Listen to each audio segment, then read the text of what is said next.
Welcome to another episode of the Loafing Around podcast, a podcast where we talk about all things Pokemon, and each week I am joined by a unique guest that is known in the Pokemon community, be it a VGC player, game analyst, TCG player, or Pokemon theorist, and so on, to hang out with them and ask them some questions about their passions, opinions, and experiences with the Pokemon franchise. I am your host, Espy, a longtime Pokemon fan and a Pokemon content creator. Today, I am joined by a Pokemon YouTuber that covers the whole variety of Pokemon content on his channel, whether it be the games, the anime, or even crazier, the manga. Throughout this episode, you guys will get to see just how much of a manga whiz he is, and I am so excited for you to meet him.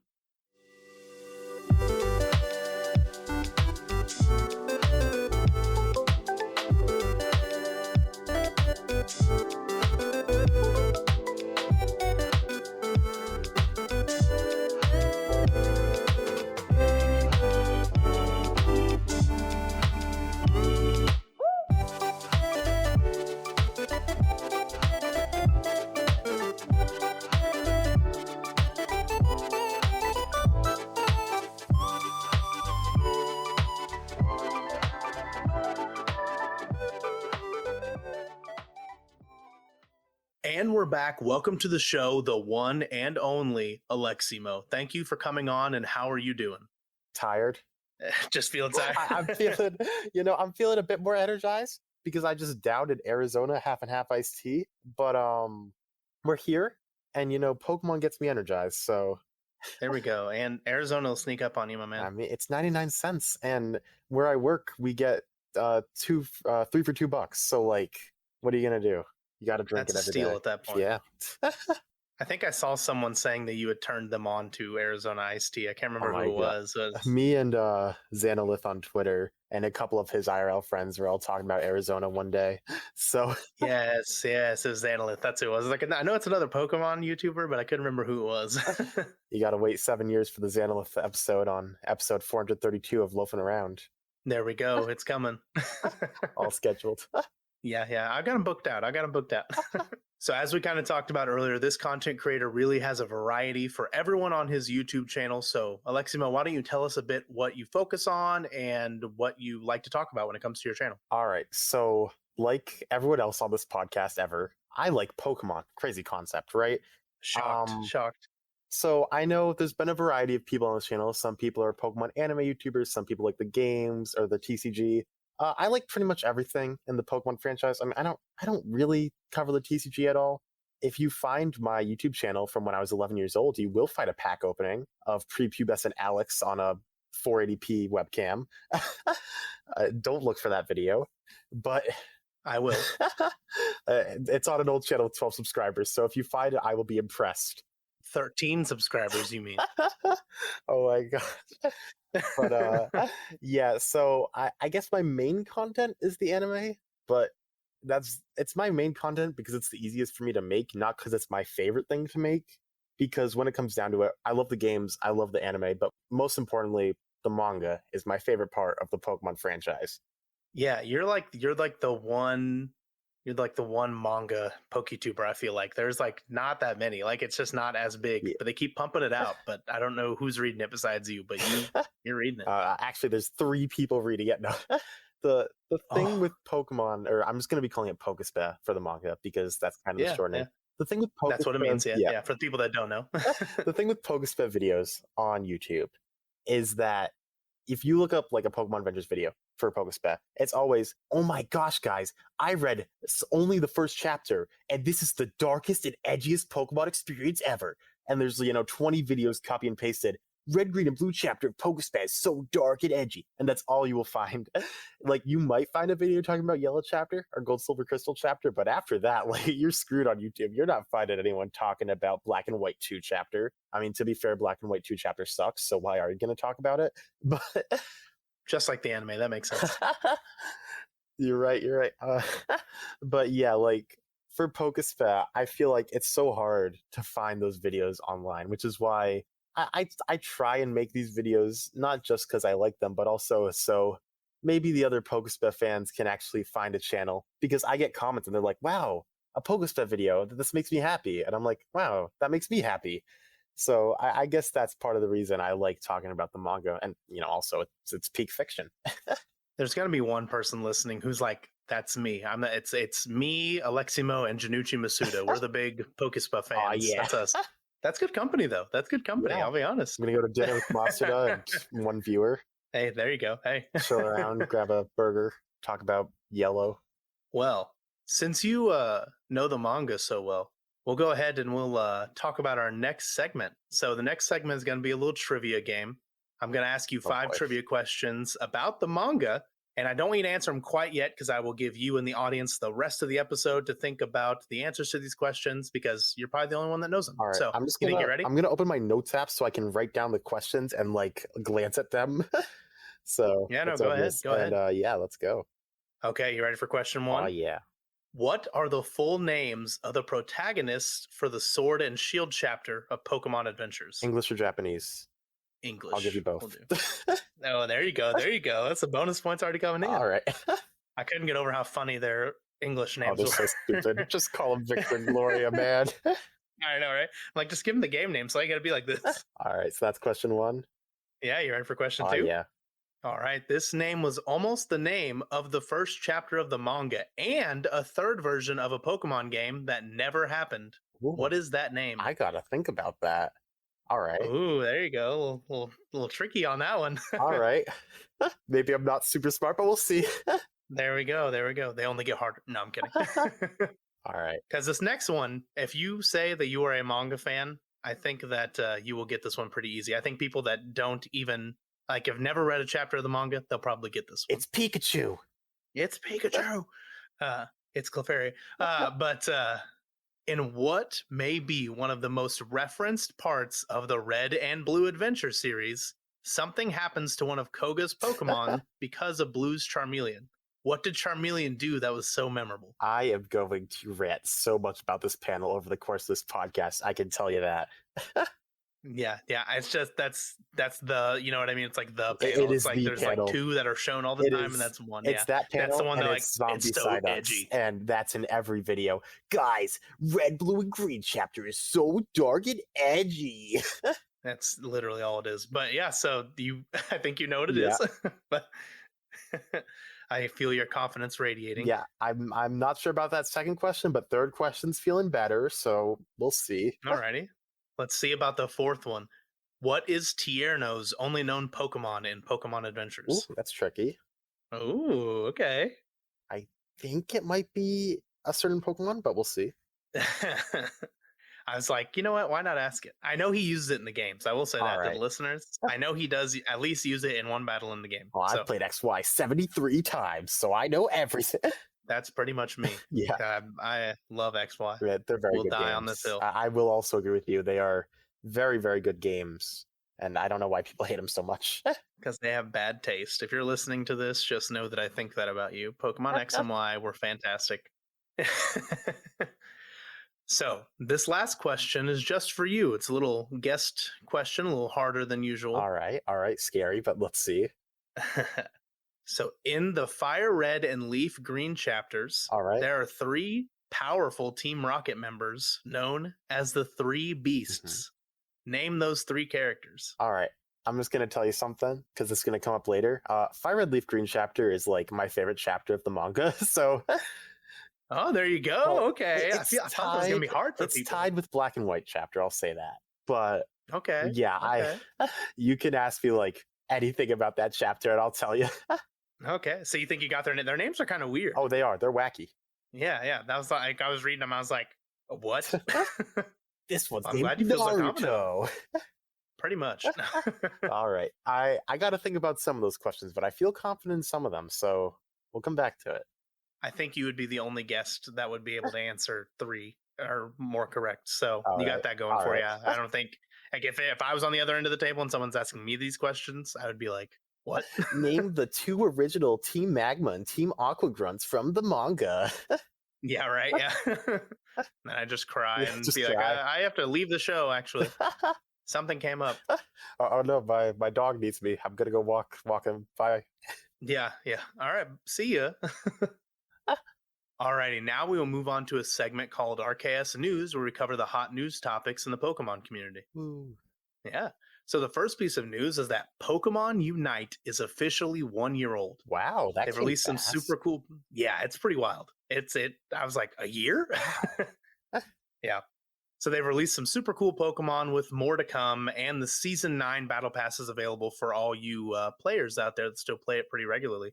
Did you ever play it or no? Yeah, so my experience with Unite is that when it's just me playing, I hate the game. Like, I cannot stand playing that game. But when I get some friends together, and like, if it's me and a couple friends versus an enemy team, then it's not my thing. But if it's me and my friends versus my other friends, like just a friendly fire match, I love playing Pokemon Unite. And back when the game came out, I don't know, it was like some day in the summer where a ton of us just had it off. And it was like me, Zonolith, Infamous Trainer, and like a bunch of PokeTubers just jumped in a voice call and did 5-on-5 Unite. There were 10 of us, and it was so fun. So like that experience playing Pokemon Unite, that's fun. Any other time I played, no, I'm not playing it. Yeah, if you solo queue in that game, like, bless you. Like, rest your soul, because like your mental health is out the window. I can't solo queue in that game. Yeah. Like, I that's why I don't play it that much now, is because I solo queued it a bunch, and then I was like, well, this game's dumb. Yeah. But like, looking back, I'm like, this game was really fun. I just was playing it the most infuriating You way need the possible. right people, yeah. Yeah. It's like going into a Pokemon game as a Nuzlocke, having never played Pokemon, then being like, why is this game so hard? Oh no, my C dot died. What's a C dot? Yeah, right. I can't. Anytime people say C dot, I automatically think about Nuzleaf. Yeah. And I can't.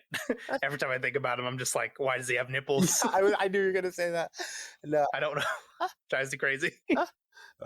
because Pokemon Ruby and Sapphire were actually rated R because it had nip. No, I'm kidding. There you go. Imagine though. A rated R Pokemon game would be It insane. would be interesting. Yeah. I don't know what. The only way they could take it would have to be horror, right? Yeah, unless you're the trainer you play as, it's just Bayonetta. What was that one? Like Pokemon Insurgents or something. Like it was a ROM hack. Oh, I played a kind bit of darker. of that. Yeah, with the Yeah. radiated Pokemon. It was pretty interesting until it got hard, and I didn't feel like playing it anymore. Yeah, right. Yeah, that's a hard ROM. So if you made that and you're listening, kudos to you, because you succeeded in your goal, probably. We love you, random viewer who read Pokespe and played Pokemon Insurgents. Yeah, the one guy out there. It's all coming together for him. Indeed, they're the next guest, actually. Oh, here we go. Yeah, email me if you fit both those criteria. So, Squishmallows, I hope I'm saying that right. Squishmallows and Pokemon have teamed up to release some Pokemon-themed plushies. I don't know if you've seen these things, but they're I like have. chonky. They They're are thick. chonky. Like, those are some big boys. I've never even heard of Squishmallows. Wow. Mallows. I don't know what it is. I've never heard of them until right now. I have heard of them, and I'll tell you why I've heard of them. So, I have a twin sister, and she... Oh, I didn't know that about you, actually. Okay. Oh, yeah. So, I have a twin sister, and she loves Squishmallows. And by love, I mean, my God, you do not need to spend $1,000 on plushies. You go in her room, you take a just wall of Squishmallows. She has all of them. She has the little ones, she has the big ones. She has like this giant red bird that she spent $50 on. And I'm just like, dude, what is the appeal? It's not like you can like play with them all. You got 80. Like, I don't see the appeal of playing with a freaking stuffed animal. But she has like a billion of these. And I'm just like, why? So I see Pokemon Squishmallows get revealed, and I'm like, oh my gosh, my trauma. But then I look at them, and I'm like, Chunky Gengar's kind of cool. I know, it's the Gengar that's really winning me over. I'm like, okay, I never heard of this before, but I'm kind of in on this Gengar. I know. Maybe I'll spend $50. No. Right, yeah. They're so overpriced, it's crazy. So do you collect any plushes? I know it's a big thing in the Pokemon community. Like, there's some people like they are diehard plush collectors. So like I'm sitting on my desk right now. I'm looking to the left, and I have like an Altaria plush and a Popplio plush next to each other. So I have a couple Pokemon plushies like in a drawer. When I was a kid, all right, so like Beanie Babies? Yeah, absolutely. All right, so like they made these spin-off of Beanie Babies called Beanie Boos. And then they made a spin-off of Beanie Boos called Beanie Balls. And they're like these little round plushies. When I was a kid, when I was like 10, that's where my allowance went. I have every Beanie Ball known to man. I'm not kidding. Every single one they made, I have one. Like that's not a hyperbole. I literally have them all, just in a drawer somewhere, like 100 of these little balls. And so when I was younger, I collected those. But that was my plush collection. But now, no, I'm not spending money on that. I like the I like the mindset that you're like, I don't know why my sister would collect all these, and then like 10 seconds later, you're like, I own every beanie ball in So, existence, hey, I was 10, okay? Cut me some slack. and you still own them. Yeah, well, maybe in 80 years they'll sell for like $7 a pop. Hey, there you go, there you go. That's a long-term Oh investment. yeah, I bought them for $5 each, so I mean, we're making that bread. Oh, there you go. $2 profit. How many did they make? 100? You I said think I have 82 last time I checked. 82. Okay, So, we'll have to fact check that later. See if that's all. Also, last time you checked, sounds like you care about them more than I was well, 10. no, it was a couple years ago because all right, I lied about having everyone because I killed one of mine. Last time I checked, because I killed one of my beanie balls, and that's. Oh, I'd say that's a story for another day, but you probably want to hear it, right? No, all your investments. Yeah, I do want to hear it. Yeah. So Toby the giraffe was my 8th grade egg drop project where I cracked him open and threw in an egg. The egg cracked inside of him before we could drop the egg, and the beanie ball was ruined. So Oof. yeah. Now it's time to scour the internet for that missing one. Oh yeah, all right. Let's Google it. Cool. You can't be a fake beanie ball fan. All right, I actually want to Google how much he goes for. Okay, Toby the giraffe No, absolutely. Please do. beanie ball. It's bad that I know his name, right? Like that's bad. Toby the giraffe. Going for 680 used on eBay. All right. I thought you meant $7. 680 for a second. I was No. like, what? There's my investment. Yeah. $20 at Walmart. I'm just gonna get the eBay one. There you go. Real quick. Complete the collection. Oh yeah. Become your sister. Oh my gosh. Yeah, there's my beanie ball story. There you go. It was beautiful. It was. So, in TCG news, Australia and New Zealand can participate in the Pokemon TCG Live beta, so they're joining Mexico and Canada as the playable regions. Interesting. Yeah, so you said you weren't really into the TCG, but would you be more into it if we had an app on your phone that you kind of collect virtual cards and play against people, or is that not your thing? Yeah, so a couple of years back, I played a bit of TCG Online on my computer, and if it was on my phone, like that would be so much more accessible. I could see myself playing that for sure. I think my problem with the TCG is I only want to play it if Oh, I'm playing it absolutely. against someone who's also like not a super big collector, because the TCG is pay to win. Like if I'm fighting someone who has $10 billion, they're gonna have all the good cards, you know. So I want to fight someone who's not spending $1 Absolutely. billion on cards. I would absolutely play if it was more on my phone. I mean, I collect the cards already, but I don't collect them to play with them. Like I put them in my binder, or I put them in their hard plastic case, and then I keep them forever. Like I don't have an intention of playing with them, but if it was on my phone, I would do it way more. It's like with the Yu-Gi-Oh! Like Battle Link or something like that. I can't Duel Links. Yeah. I can't remember what it's called. But either way, a lot of people would play it way more on their phone, because most people aren't going to local Yu-Gi-Oh! Tournaments, but like on their phone, they'll throw down a couple Yu-Gi-Oh! Matches. Yeah, I mean, I've never played Yu-Gi-Oh, but I get the idea. Never played Yu-Gi-Oh! Ever? No, other than Pokemon and other than Pokemon, I haven't played any other card games. And I mean, if you want to count D&D, which isn't really a card game, I've played that like twice. But I haven't played any of those like card games like Magic or any Wizards of the Coast, whatever. Man, so TCGs is not your thing at all. No, Then. I mean, I played I've played the Pokemon TCG a bit, but I don't know. It's not my whole shtick, I guess. We'll go with that. That's crazy. Did you ever watch the like Yu-Gi-Oh! Anime or anything like No, that at least? Or like you just out on Yu-Gi-Oh? When I was younger, like I did not watch like the typical shows anyone watched. Like I was watching freaking Disney Junior until I was like 11 or something like that. There you go. So I would watch like Pokemon XY and Pokemon Sun and Moon, and before that show, the previous time slot would be Beyblade. So I would watch the last 5 minutes of every Beyblade episode, and like Beyblade is not a card game, but like that's the closest I got to watching any other animes when I was younger. Beyblade, also a great show. You're really like, we're going on a nostalgia trip for me now. Let's talk about Bakugan next, please. Bring up Bakugan. I can't say I've ever seen a Bakugan like in real life. Oh no way! I own so many of I've them. seen pictures online. I saw that one meme about Bakugan balls that I won't say on here because it's not PG. But in real life, I've never seen an actual Bakugan. Thank you. That's crazy. There's gonna be there's gonna be a lot of talk in the PokeTuber community after this Ah, about your lack of non-Pokemon knowledge. cancel Aleximo. Aleximo's over party. Hey, there we go. He doesn't believe in Bakugan, so. Ah, ah.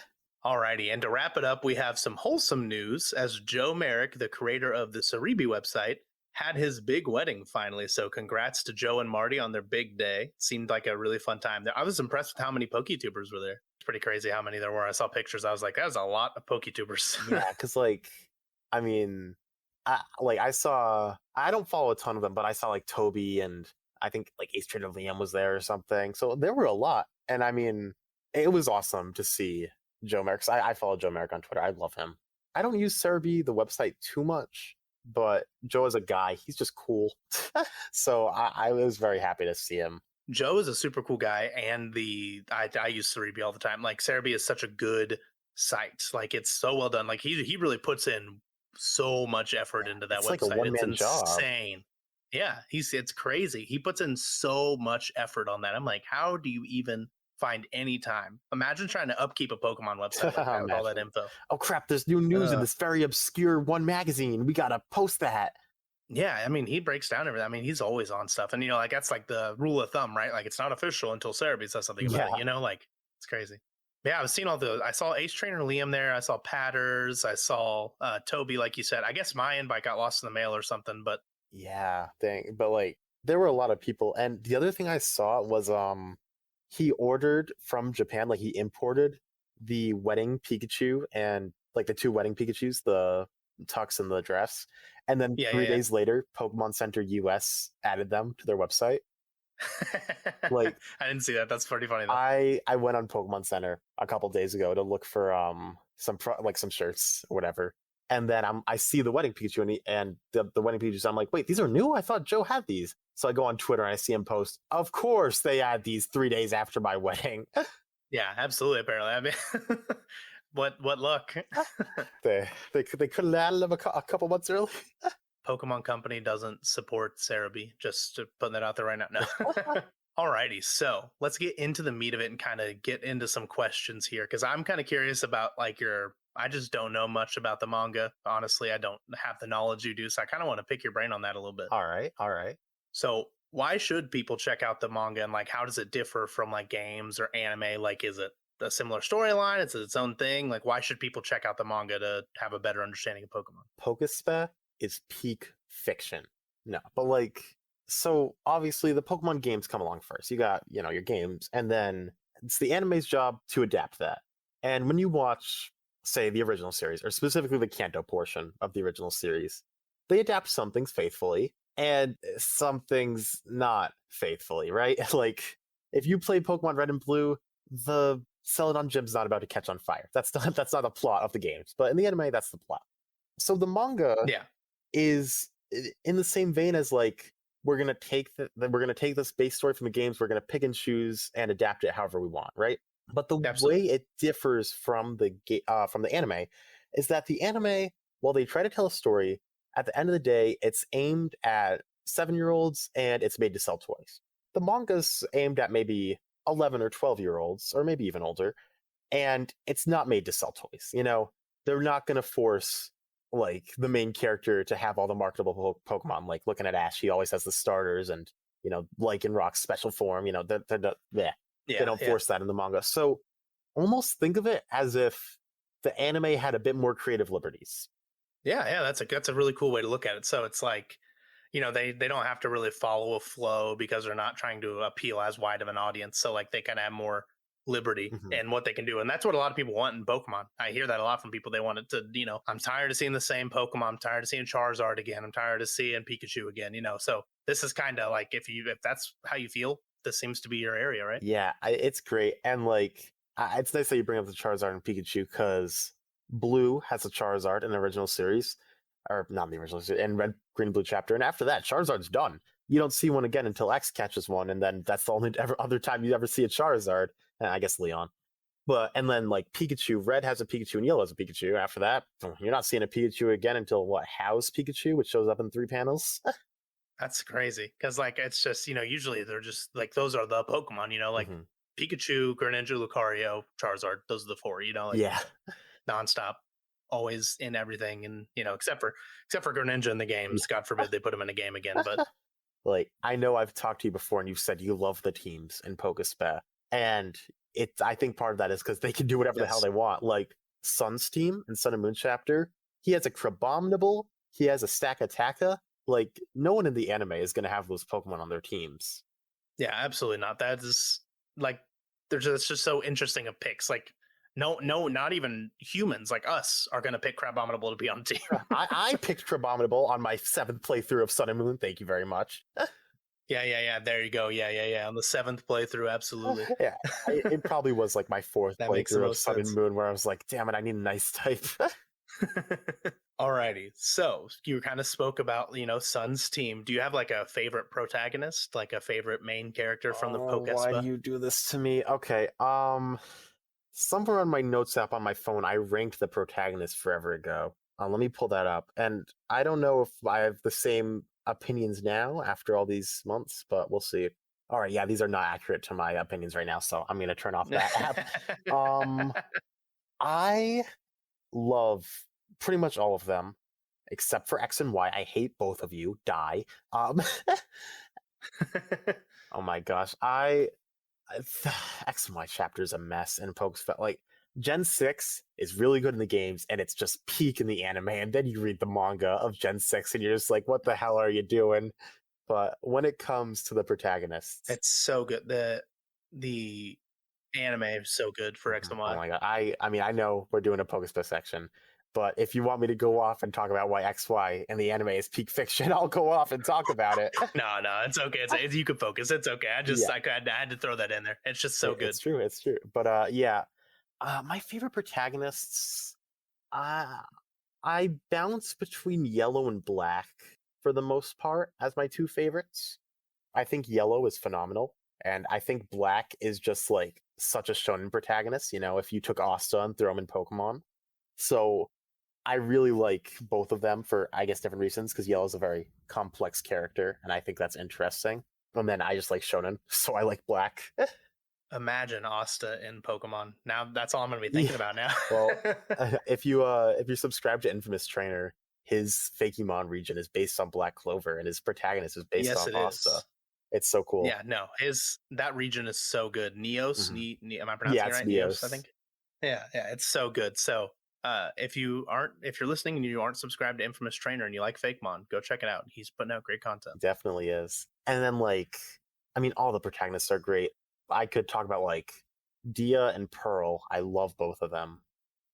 Pearl reminds me a lot of myself, but Dia also kind of does too, which is weird because they're completely opposite to each other.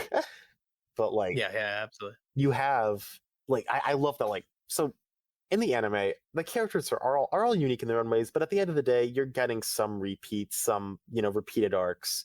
In the manga, all these characters are unique, even going into Gen 7, when you're thinking, man, they got to be running out of ideas, and they're like, yeah, Sun's a courier and Moon's an archer and also a poison expert, and you're like, wait, that's actually dope. you know they're always thinking of these unique ideas. And even for I'd say the one idea that comes up multiple times is your typical shonen protagonist, which happens with Red and then again with Black, but Black just does it 10 times stronger than Red, that it's its own thing. I feel so you get a lot of unique ideas with all these protagonists. Yeah, it sounds super unique. So I didn't know Moon was an archer and a poison specialist. That's so it's such a cool take on the protagonist. You know what I mean? Like that again wouldn't happen in the anime. Yes. So it's just so cool to see that happen. Sun and Moon chapter spoilers. I don't think you mind. No, I don't care. So Moon is heavily implied to be Platinum's younger sister, and Moon ever since she was young, because she's 10, has loved poison and accidentally poisons Platinum's Piplup. So Moon has to come to Alola to get a special cure, and that's how she ends up in Alola, because she's originally from Sinnoh. And then she's also an archer, so she uses her bow to nab fruits or whatever, and then she gets a Decidueye, so that's why she has the bow. So it's really interesting. And then she uses poison types. It's cool. It's a cool concept. And the other thing about Pokespe is continuity, because 2 months ago, the newest round of the Sword and Shield chapter, they just mentioned Moon. They're like, oh yeah, we talked to this poison type specialist, and they show Moon's silhouette, and I'm like, oh, that's cool. That's a very cool callback. Much better done than Journey's cough. I'm kidding. Oh, Journey's callbacks. So they're just like, yeah, in Pokespet, they're like, oh yeah, we're talking about Eternus poison, so we'll bring up Moon because she knows the cure. And then in Journeys, they're like, so we brought back Karina for no reason. All right, she's gone now. It's so bad. I hate Pokemon Journeys. It's my least favorite series of the anime. I Oh will dang, crap on it least favorite. so much. It's I mean, I this is kind of a hot take, but I very much dislike the original series as well. But I rank Journeys lower than that. Like Journeys is a pile of dog poo. Man. And he's even seen black and white, folks. That's crazy. No. So you kind of said like, that was a hot take, and there's a lot of bold takes on your channel, a lot of hot takes coming from old Aleximo here. Oh yeah. So let's talk about your favorite Pokemon of Ash Ketchum's. I'll just let you go on that rant for a little bit, because you're the only person in the existence that this is their favorite Ash Pokemon. All right, when Ash Ketchum catches, wow. When Ash Ketchum catches an amphibian Pokemon, you know it's going to be good. Because he's got this blue frog named Greninja who's pretty cool, but he's got another blue amphibian, and that's Palpitoad, okay? Now, Palpitoad is peak fiction, all right? So, I'm not sure if you watched it or anyone listening to this, but when the Paul episode came out, I made a review of that episode, and all I talked about was Palpitoad being in the episode, and I went off and I made all these stretches about how this episode confirms that Palpitoad is Ash's strongest water type. Your thumbnail on that cracked me up. I- Like he changed it all or whatever it was. It's so funny. I straight up plagiarized Charles Char's thumbnail style. I love you, Charles, if you're listening. I'm like, all right, Charles gets clicks, so I'm going to take his thumbnail style and just make it absolutely stupid and, do these crazy saturated images of Palpitoad and be like, he changed it all. And that video got like 2,000 views, which is a lot for me. just talking about Palpitoad. It's so good. I love that thumbnail so much. When I originally started liking Ash's Palpitoad was back like in November 2020 or something. A friend of mine was like, hey, what's your favorite Ash Pokemon? And I'm just thinking, maybe it's Palpitoad. And I kind of said it as a joke at the time, but then I thought more and I realized this Toad is so underrated. Because I'll tell you this, Ash's Palpitoad is champion tier, and let me explain to you why. In the club battle, Ash's Palpitoad OHKOs, one-hit KOs, a trainer named Dino, his Darumaka. Dino later appears in the finals of the Unova League, losing to Virgil. Therefore, Dino is almost a champion tier trainer, and Palpitoad defeated him, OHKO'd him, no less. And you tell me Palpitoad's not champion tier? What a stretch there that was. I know, but like, I make a point.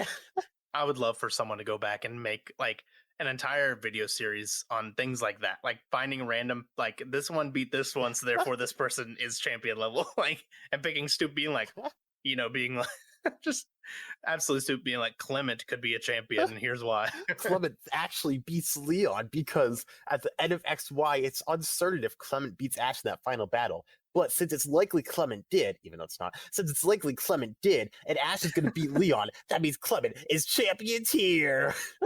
There we go. I want that series so bad for someone. Maybe I'll make just it. like chasing down all these things and being like, this is why this trainer's the best. End of episode. It's almost making me think of that kid's book. If you give a mouse a cookie, it's like, if you give a Clement a victory, and then you just keep going on all these victories. Yeah, keep running off, and then eventually, boom, here we go. Alrighty, so kind of speaking on Ash's Pokemon, I kind of want to tie that back into the manga. Do they ever kind of follow the anime storylines at all, or take things that are anime specific and kind of put them into the manga, or do they just keep them completely separate? Have they ever taken anything from Ash's journeys? I can tell you that at the end of Sun and Moon chapter, Sun is carrying a box with Ash's hat in it, and that is it. That's the only callback? Yeah, so basically Sun is a courier in the manga. He delivers packages. So in like the final page, it's like Sun made his own courier company, and then it's him, Kiawe, and two random goons just carrying a bunch of boxes of all of Ash's hats. And that's it. And that's more of a reference to the Ash Hat Pikachus who were introduced to the game in Gen 7. Like... Yeah, had nothing to do with Ash. Because you have, like... Oh, and I guess Wise Greninja is confirmed to have Battlebond, but she never uses it on screen, so who knows if it's actually Ash Greninja. But that's a sidetrack. because so you obviously have the games, and then you have the anime and the manga both adapting from it. So the anime and the manga just kind of stick in their own lanes and make their own adaptations, which are kind of wildly different from each other because they're taking this one base and going ham with it in different directions. So you don't really see them cross over much.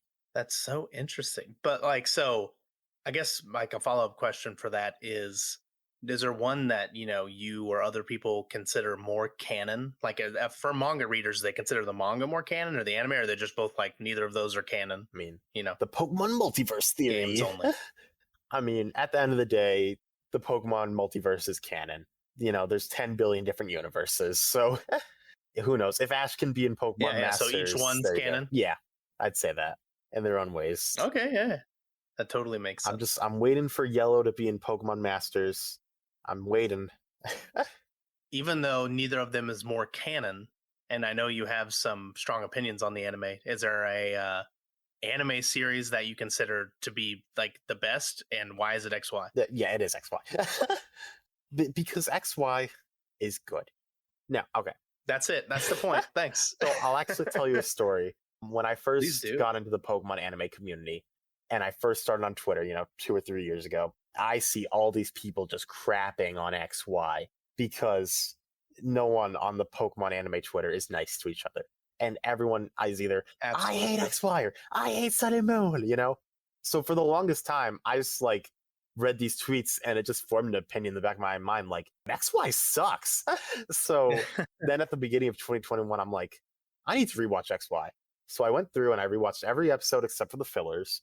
And at the end of that, I remember texting Zonalith, and he's a big Sun and Moon stan. He doesn't really like XY. And I said, dude, XY is peak fiction. What are you on? And I'm like, no, you don't understand. XY is amazing. And like ever since I rewatched all those episodes, I'm like, this series is just too good. Like the characters, it's XY, it's peak fiction. I remember seeing that Zonalith had that opinion, and I was like, I just, as someone who like, you do Pokemon anime, you do Anapoke stuff on YouTube, I was shocked that he didn't like XY. I'm like, I can't, I failed to see something wrong with that series. Yeah. It's so good. And it's funny to me too, because he loves shonen, because his favorite manga is like Black Clover. And sorry, I get that I'm vibe. ranting about Zonalith now. He's like my best friend, so I'm allowed to crap on him. No, he loves shonen, and then Pokemon goes shonen, and he's like, no. It's just such an interesting take. It was so good. I wish we could return back to that a little bit, at least with the Masters 8. I'm like, bring back that art style, bring back that like writing style into the Masters 8, and people would be like, this is phenomenal. I mean, I love Sun and Moon too. It's like my second favorite Pokemon series, but like Journeys, no. You took the flaws of Sun and Moon and made them worse. Yeah, absolutely. I agree. I see a lot of people complaining that Ash gets dumbed down in Sun and Moon, and I'm like, not really. And then I look at Journey's Ash, where they lose the data, and he's on the floor screaming, "Data, data, where are you?" And I'm thinking, you think Ash got dumbed down in Sun and Moon? No, he lost his entire IQ going into Journeys.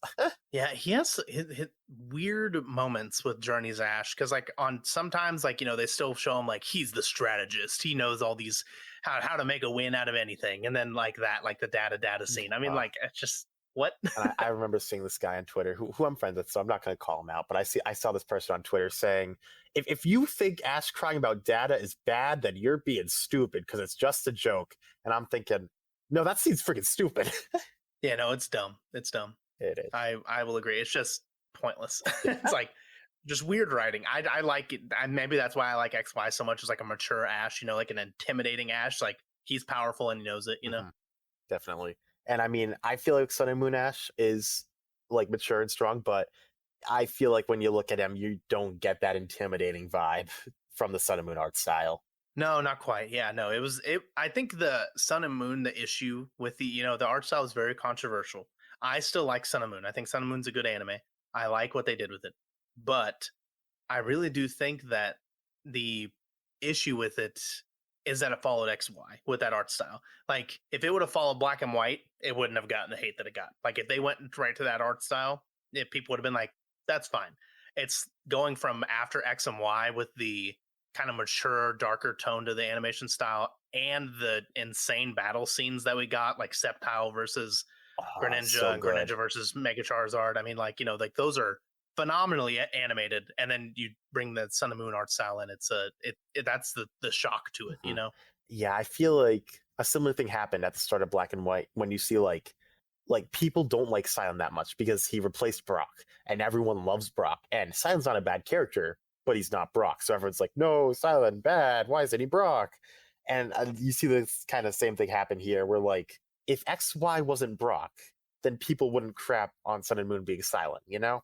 Absolutely, yeah. No, it's true. It's the same thing with Tracy. I like Tracy Sketchet as a character, but the issue was like he was a Brock for a little bit, Yeah. and people were like, "How dare you touch the sacred one?" Yeah, pretty much. Yes, Tracy's great. I love him. I think he's great, and I wish he would come back more in Journeys. Like it just makes sense. Definitely, especially when they're at Oak Slab and he's like, "Oh, Tracy's off somewhere." And the second return to Oak Slab, he's just not mentioned. Yeah, I know, and I think, and I'm just saying, I've made tweets about this. If like Professor Oak, his, he in the fourth movie, he's shown like he sketches out Pokemon. That's what he does. Tracy is shown to sketch out Pokemon, kind of an old style of a Pokédex. We just got Pokemon Legends Oh Arceus. my I'm like, gosh! why did you not let this be a thing? Like, why is this not filling in? Like, let Tracy and Professor Oak be like, oh, they used to do this. Like, you could have filled them in and they would have been like, I'm right at home taking That would be sketches of so Pokemon, writing down good. things. Like, That's all I'm saying. do a time travel arc and throw Tracy in the Akari drip or the Ray drip. Like, there you go. Here, listen, here's my thing. I'm gonna go on a little bit of a rant here, heads up to All people right. listening. So Tracy was the perfect Legends Arceus character, and he should have been brought in to go back in time in a Pokemon Legends Arceus arc because he likes to sketch. That's how he does his Pokédex stuff, anyways. So he fits right in there. His Pokemon, because of his sketching nature, are made to survive. Like, they're made for their eyesight, they're made for their hearing, they're made for their defensive strategies. Like, that's how, like, Venonat's eyes help him see things, as Meryl's ears help him hear. And I wonder if there's a Pokemon, a main character, that has a Scyther that could benefit from being a Cleavor.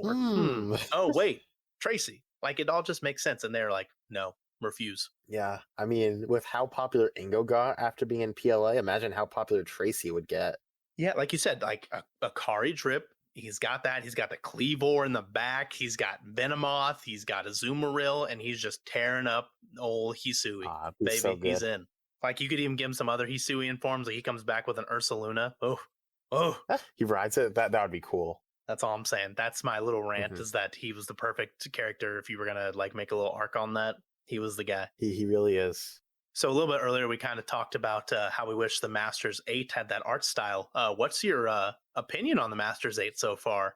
Ooh, the Masters 8 is an arc that exists. That's all right. Masters 8 is the Anapoki arc ever. The Anapoki arc. Yeah, the Masters 8. Ooh, I like Leon versus Alon. I like it more than a potential Alon versus Ash because, I mean, I don't like that Alon was in the Masters 8 in general. I don't like that for his character as an Alon stan. But since he was so obsessed with being the strongest, even though I feel like that was kind of dropping his character, but whatever. Since he was always so obsessed with being the strongest, I think it's cool to see him go against the strongest trainer in the world. So I like Alon versus Leon in concept. Okay, I was about to say, if you say the way it was done, we're disconnecting right in now. execution, I don't hate it as much as everyone else does. In fact, controversial take, I would have rather Leon just swept him with just his Charizard. I think that makes more sense. Yeah, I know you're getting the pitchforks, but That's me. I'm the one sharpening the pitchfork. yeah, but yeah, it's weird. It's fast, although I think it wouldn't be enough for a full episode, so I get why it's in the first episode. The first episode of the Masters 8 is just the first episode of the Kalos League done slightly better. If you think about it. Like, you're rushing an introduction and bringing in all the characters, and you don't have time for them all to interact because you're rushing to Alon's first fight. It's the same thing as the Kalos League. Except for not as good of animation, and the fights aren't as cool. Yeah. So, like, Leon versus Alon, I give it a C. It passes. It's there, and I don't hate it. For my comparison, I give it an F. I want the fans out there to know that I was so mad. Then, like, Lance versus Diantha.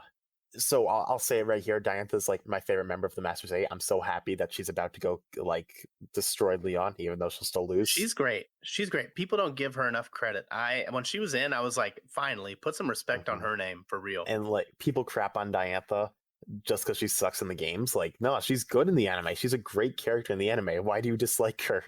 Like, but yeah, like Lance versus Diantha was not a bad battle, but it was not a good battle. Uh, it's better than Leon versus Alon because at least there's some interesting strategies. You know, Diantha's being tricky. She's using, light screen and she's Yeah, using she's trick the or best. treat. She had some serious strats. Yeah. The one thing I'll say is one of the things I love the most in a Pokemon battle, more specifically a 3v3 or a 6v6, is when there's lots and lots of switches. Like, you look at Ash vs. Volkner, and there's this one scene where Pikachu electrowebs Rotom and then goes for a Thunderbolt. But before the Thunderbolt connects, Volkner swaps out Rotom. The Electronet dissipates. He sends an Electivire, and Electivire takes the Thunderbolt with Motor Drive. And that is so dope. Like, I love that. And I love Ash vs. Volkner because there's 10 billion switches. And, like, even though Gengar doesn't take down any of Volkner's Pokemon, he does damage to all of the other three. So when Gengar goes down, it's not disappointing. Whereas you look at, like, a battle without switches and what's a good example? Diantha versus no, that's not a good example. I need to think. Like Ash versus Krina, which has a switch on Krina's side, but none on Ash's side. So Gengar goes down immediately. And you're like, what? That kind of sucks. He didn't really get to do much, Whereas if Ash was switching between Gengar and Dragonite like 10 times and everyone's taking damage, like that's cool. And like I like Ash vs. Drasna because there's lots of switches in that. And I know some people That's a great dislike fight. Ash vs. Drasna, but I love that fight. And I'm biased because there's a Mega Altaria in it, and Altaria is my favorite Pokemon. But I love that fight. So yeah, like when I see a battle with switches, I love it. And that's why like Asterisk Raihan is like, there's no switches. It's kind of wacky. So anyway, this whole tangent is bringing me to Lance vs. Diantha had one switch on Lance's side. So I guess that's good. But then it has no switches on Diantha's side and it feels weird. So that's kind of my problem with the Masters 8. Because like you show me Ash vs. Volkner with these amazing strategies. And then Ash vs. B has a lot of switches too, even though the battle kind of sucks and Ash vs. Drasna has lots of switches just between two Pokemon. And then they just stop. And I'm like, what? Why? Why'd you do this? And it makes me sad. Yeah, no, and they even like Ash versus Iris the first time. Like, I mean, that was good strategy. You know what I mean? Like, and he was trying to think a little bit. There's at least one switch in there. I'm trying to think if there's any more. But He like switches out his Dragonite for his Dracovish. Dracovish, yeah. And then like like it's like he realizes the issue. Mhm. He comes up with a solution, and then you get to the Masters 8, and it's like no. And I think like you're going to be releasing this episode after Ash vs. Steven comes out, but we were recording it beforehand. I think we're going to see more Switch than this because I'm looking at the preview and like they show like if you watch all the matchups, it looks like there's going to be switches based off who's fighting who at different times. So I'm like, all right, you're just going to give attention to the Ash battles? Like, is Cynthia going to suddenly start switching once she's fighting Ash? Probably. So it's weird. Like Iris versus Cynthia, I love this match. It's great, but then like it would be better if there were switches. Yeah, Iris versus Cynthia was the best one so far. Like, like that was cool to see. I liked, the Haxorus versus Garchomp. I liked Excurzo taking out Gastrodon. First time we ever see someone knock out one of Cynthia's Pokemon on screen. Yeah, Excadrill taking care of Gastrodon is great, but after that, I think it would be much better if like, Milotic constricts Dragonite. So she swaps out Dragonite and swaps in Haxorus, and then Haxorus takes down Milotic, and then Garchomp comes out and Garchomp's intimidating Haxorus, so she swaps into Dragonite, and Dragonite goes ham on Garchomp, but it gets defeated, so she sends in Haxorus, so then Cynthia Mega Evolves, and then the clash happens. Like, that would have been better. But no. Yeah. There's just a lot of writing that could be fixed. Yeah, but Pokemon Journeys, what are you going to expect? Yeah. Alrighty. So let's head back to the trivia questions. You think you got your Oh, answers I got to ready? open my notes app. All right, let's go. I am so ready. Alrighty. Question 1. What are the full names of the protagonists for the Sword and Shield chapter of Pokemon Adventures? So in Japanese, it's Soto Tsurugi and Shimidia Shield. I don't know what it's pronounced. Shilly Tate. And then in English, it's Henry Sword and Casey Shield. Henry Sword and Casey Shield is correct. I just went over it. No, I haven't read the official translations of Sword and Shield chapter because they're in those weird mini volumes, and I'm not buying those. So I've been reading the fan Makes scans sense. online. So you see them being called So and Shilly. And it makes more sense because Henry is a stupid name, whereas Soto Tsurugi, like Tsurugi is just the Japanese word for sword, which is, same thing as Henry's last name being sword. But then you have Henry, which is a stupid name, and then Soto, which is just the word sword in a Japanese accent. It makes sense. It's Casey's Japanese name, however you're going to pronounce it, Shields Miria, whatever, that has shield in it, and then Tate is the Japanese word for shield. So I don't know what they were doing in English with those names. Just call them Victor and Gloria, or Sword and Yeah, Shields. just give in. Yeah, just call them Sword and Shield. Mhm, Really, I mean, just stick to the bit. mhm. Been so long of these characters being named after games. Just do it again. Yeah, and they're like Henry. You are Casey, not the Casey from the anime. That's actually a good character. You're just Casey. There's some Henry out there that was listening that just subscribed to you like halfway through this episode, and I was like, alrighty. So, question 2. This name was almost the name of the first chapter of the manga and a third version of a Pokemon game that never actually happened. What is this name? Okay, this is hard. I feel like I read this on the trivia section of Bulbapedia or something. Which is probably where you found it. Correct. Correct. No, I am blinking. Like, it's a game that was never released. That part is a huge hint. It should be a hint. It's a huge hint. Yeah. I almost debated on cutting it out of the question because I was like, that's just going to give it right away. The second If I had a brain, he's maybe. going to be like, oh, yeah. No, that's tricky. So the first chapter is red, blue, and green chapter, red, green, blue chapter, or whatever. But I know, was it just like freaking like Pocket Monsters chapter or something? No, it's very close to it, like games that exist. Oh, It's just what a third version would have been called. okay. Help me. No, it's probably freaking like. I feel like I'm probably so wrong on this, but I feel like it's something relating to Gen 3. Am I wrong on that? Incorrect. Incorrect. All right. I'm just going to go with like Pokemon Purple version and leave it at that. All right. Pokemon Purple version is incorrect. Wow. So what anime series is Peak Fiction? X and Y? Oh, X and Y. Yeah. And what games didn't get a third version? X and Y. Oh, was it going to be Pokemon Z chat? It was. Pokemon Z. No, I remember that. It was because it was Pokemon Special and it was Pokemon Z at one point. Oh. Yep. Okay, SP, you got me there, even though I kind of remembered it. Champion, here we go. All right, let's just redeem myself on the next 3. Yeah, you got the next one for sure. So, in what may be one of the most referenced parts of the Red and Blue Adventure series, something happens to one of Koga's Pokemon because of Blue's Charmeleon. What did Charmeleon do that was so memorable? So, Blue's Charmeleon goes slash, and Arbok gets cut in half. Yep, just the wording is decapitate, but I'm like, you cut it off at the hood. That feels like you cut it in half, like the whole hood's its head. And just so we're clear, Arbok doesn't die. Like, they reveal in the Yellow chapter that Koga's Arbok can regenerate. Like, that's one of its powers, and then they use that to their advantage and, like, have it regenerate at one point when they're battling Agatha, I believe. They leave it unresolved for so long, though. And they're like, oh, yeah, and it can do special powers. I hate that panel so much because freaking every single Pokespe video that's in the thumbnail, along with Zombie Psyducks, and it's Pokemon Adventures is so dark and edgy. I'm like, no, the Arbok got sliced, and then it was fine. Relax. Yeah, it's one of the big 4. So like big 4 Pokespe panels right here. So, and 2 of them have Arbok for some reason. Charmeleon cuts Arbok in half. Feraligatr rips Arbok in half. Psyduck is a zombie. The Gen 5 gym leaders got crucified. Oh, I totally forgot about that because it gets no, when I was reading Gen 5, I got to that chapter and I realized in the Viz, because I was reading official translations, in the official Viz translation, they change it and they're just like not crucified. And that's not the only time that's happened, by the way, because in X and Y, when Lysander captures Ash, he crucifies Ash in the sub. And that's cut out of the English version. But there's actually not a lot, but there's a bit of like panels that get changed in the English version of the manga. Like, I know there's a panel where Norman slaps Ruby, and that's cut out. And there's a panel where Chris's mom slaps her too, but I'm not sure if that's cut out. And then there's one panel which is very understandably cut out because it's Blue, which is no, not Blue, Green. That same the female dex holder from Gen 1. She has like Pokeballs where her breasts would be. And what are you thinking, man? Like, Yeah. so that gets changed in the English version.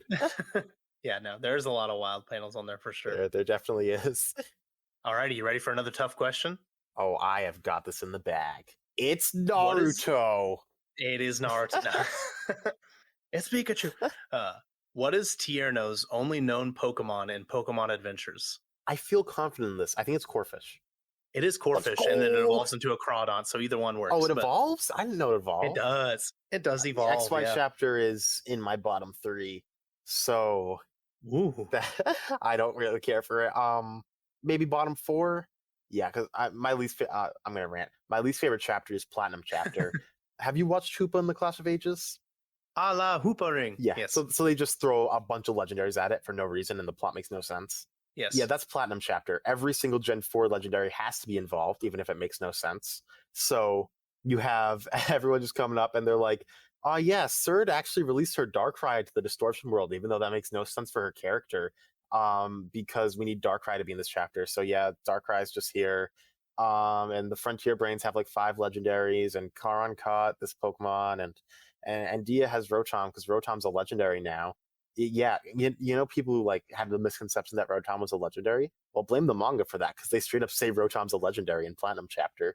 But yeah, I hate that Dia caught Rotom because it makes no sense on his team, whereas all of his other Pokemon make sense. But that's a rant for another day. I hate Platinum Chapter.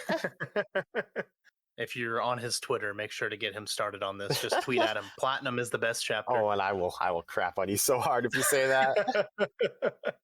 Alrighty, you ready for your last question? Mm-hmm.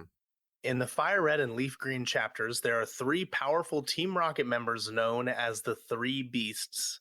What are the names of those 3 characters? Well, a minute ago I just talked about Surd, so we'll put her down. Surd. Car and Orm are the other 2. Correct. Car, Orm, and Surd are correct. Ooh. Yeah, so I love the 3 Beasts. They are quirky characters, to say the least. Absolutely, it seems. Car's a fun antagonist. Orm's there, and Surd is one of my favorite characters in the entire Pokemon franchise, barring her character assassination in Platinum Chapter. Oof. But I love Surd. I've always said, like, if Pokespe made a Rainbow Rocket arc, Surd should be the head of Rainbow Rocket. It fits her character. Because her whole thing is, you know, spoilers, she works with all the evil teams because she's a member of Team Galactic first and foremost, but she spies into Team Rocket and she helps Team Magma and Aqua. She basically revives Archie from the dead and turns him into Guile Hideout. That's spoilers. So Surd is so cool. She's like the predecessor to Rainbow Rocket, and that's cool. You need to have a Zonolith come onto your channel and you guys can rewrite the X and Y manga to have a Rainbow Rocket arc in it. Yes. With Surd. We're just going to boot all of the XY chapter because it's bad. You did pretty good. You did miss one, but you gave me the Japanese on the other one. So I'll give you 4.5 out of 5. Let's go. All right, I'll take those 4.5 points with pride. There you go. No one else would be able to get anywhere close. They might get 1. So you had the hardest question so far for sure. Yeah. Alrighty. Well, do you have anything that you would like to promote or any parting words for the people listening? Oh yeah. I like plugging my channel. So there you go. So I'm on every social media, basically, except Instagram. I guess. I mean, I have an Instagram account. I just don't post on it.